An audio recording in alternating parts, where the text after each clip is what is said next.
Saudara-saudaraku yang terkasih, selamat berjumpa di Renungan Harian di channel Katolik kita.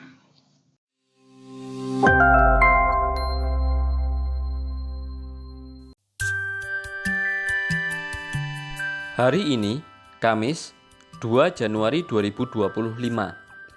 Perayaan wajib Santo Basilius Agung dan Santo Gregorius dari Nazianze, Uskup dan Pujangga Gereja. Bacaan pertama. Bacaan diambil dari surat pertama Rasul Yohanes, bab 2, ayat 22 sampai dengan 28. Anak-anakku terkasih, barang siapa menyangkal bahwa Yesus adalah Kristus, dia itu seorang pendusta.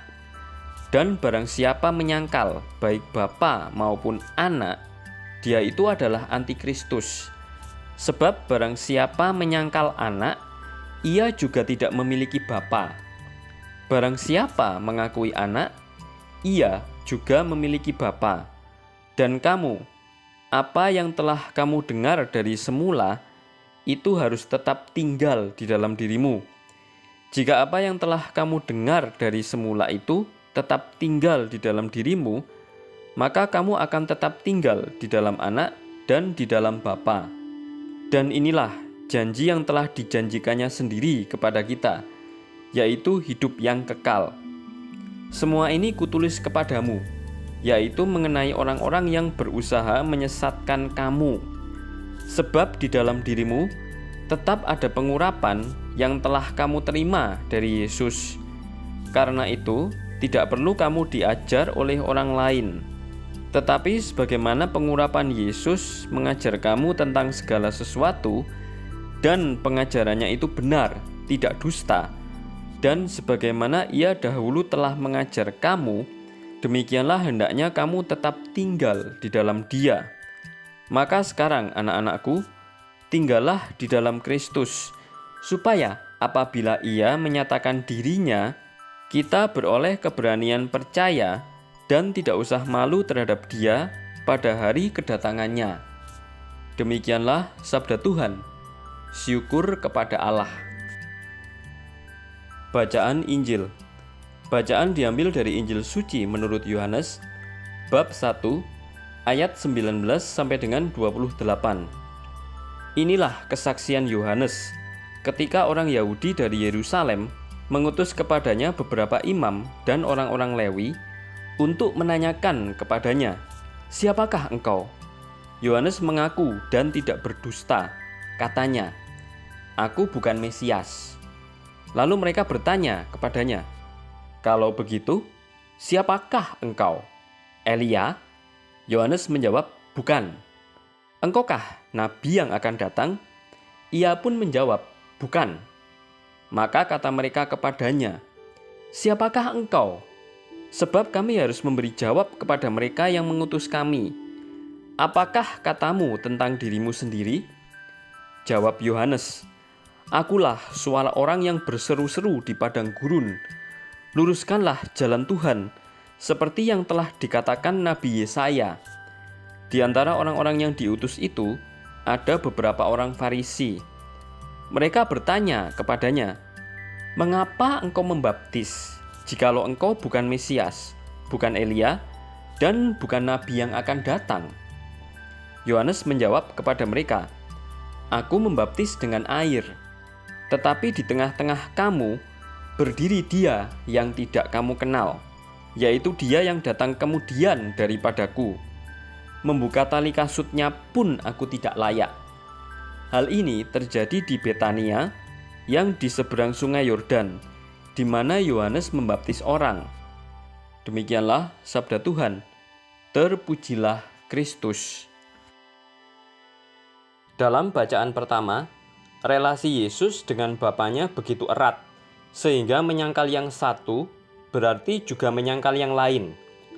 Menerima Yesus sebagai anak Allah membawa kita kepada kehidupan kekal. Dalam bacaan Injil, Yohanes bukanlah Mesias. Dia mengingatkan kita untuk mempersiapkan jalan Tuhan, sebab Mesias itu membawa tugas istimewa, yaitu keselamatan. Kebenaran dan kejujuran sulit digenggam oleh orang yang mengejar popularitas. Berkaca pada kenabian Yohanes, kita pun diajak untuk hidup jujur dan berkata benar. Mengakui yang benar adalah benar, dan yang salah itu salah. Santo Basilius Agung dan Gregorius Nazianze menentang keras aliran Arianisme yang menyangkal kealahan Yesus. Mereka berani melawan ajaran sesat dan menjunjung tinggi kebenaran. Mari kita pegang teguh moralitas hidup agar tahan uji dalam godaan apapun. Bulla Paus Franciscus Spes non confundit 2. Santo Paulus adalah seorang yang realistik.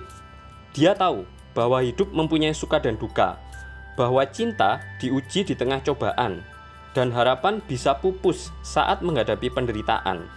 Sekalipun demikian, ia dapat menulis, kita malah bermegah juga dalam kesengsaraan kita, karena kita tahu bahwa kesengsaraan itu menimbulkan ketekunan, dan ketekunan menimbulkan tahan uji, dan tahan uji menimbulkan pengharapan. Dari Roma bab 5 ayat 3 sampai dengan 4. Bagi Rasul Paulus, pencobaan dan kesengsaraan menandai kehidupan mereka yang memberitakan Injil di tengah ketidakpahaman dan penganiayaan. Namun dalam konteks tersebut, di balik kegelapan, kita melihat sekilas cahaya. Kita menyadari bahwa evangelisasi ditopang oleh kuasa yang mengalir dari salib dan kebangkitan Kristus. Dengan cara ini, kita belajar mempraktikkan suatu kebajikan yang erat kaitannya dengan harapan, yaitu kesabaran. Di dunia yang serba cepat, kita terbiasa menginginkan segalanya sekarang. Kita tidak lagi punya waktu hanya untuk bersama orang lain. Bahkan keluarga pun merasa sulit untuk berkumpul dan menikmati kebersamaan satu sama lain. Kesabaran telah hilang karena tergesa-gesa. Dan hal ini terbukti merugikan, karena hal ini mengarah pada ketidaksabaran, kecemasan, dan bahkan kekerasan yang tidak beralasan, sehingga mengakibatkan lebih banyak ketidakbahagiaan dan sikap mementingkan diri sendiri.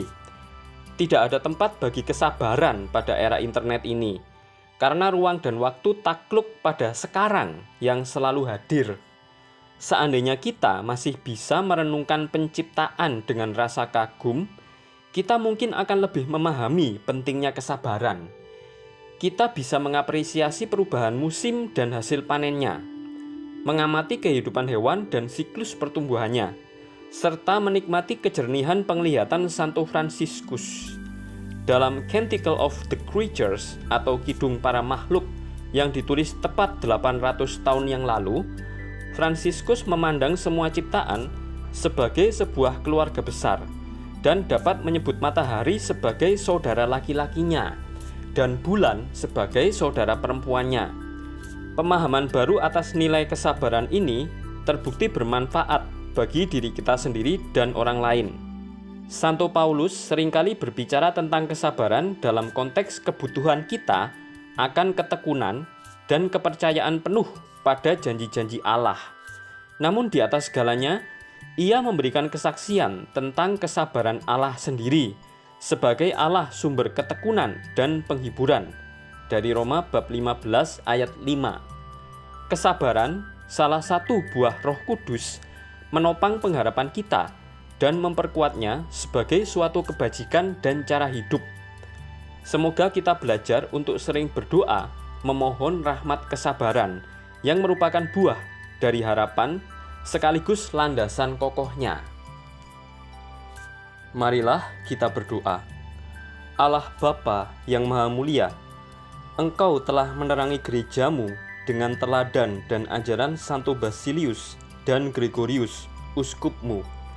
Semoga dengan rendah hati kami mendalami kebenaran-Mu dan dengan setia mewujudkannya dalam cinta kasih, dengan pengantaraan Tuhan kami, Yesus Kristus, Putra-Mu, yang hidup dan berkuasa, kini dan sepanjang masa.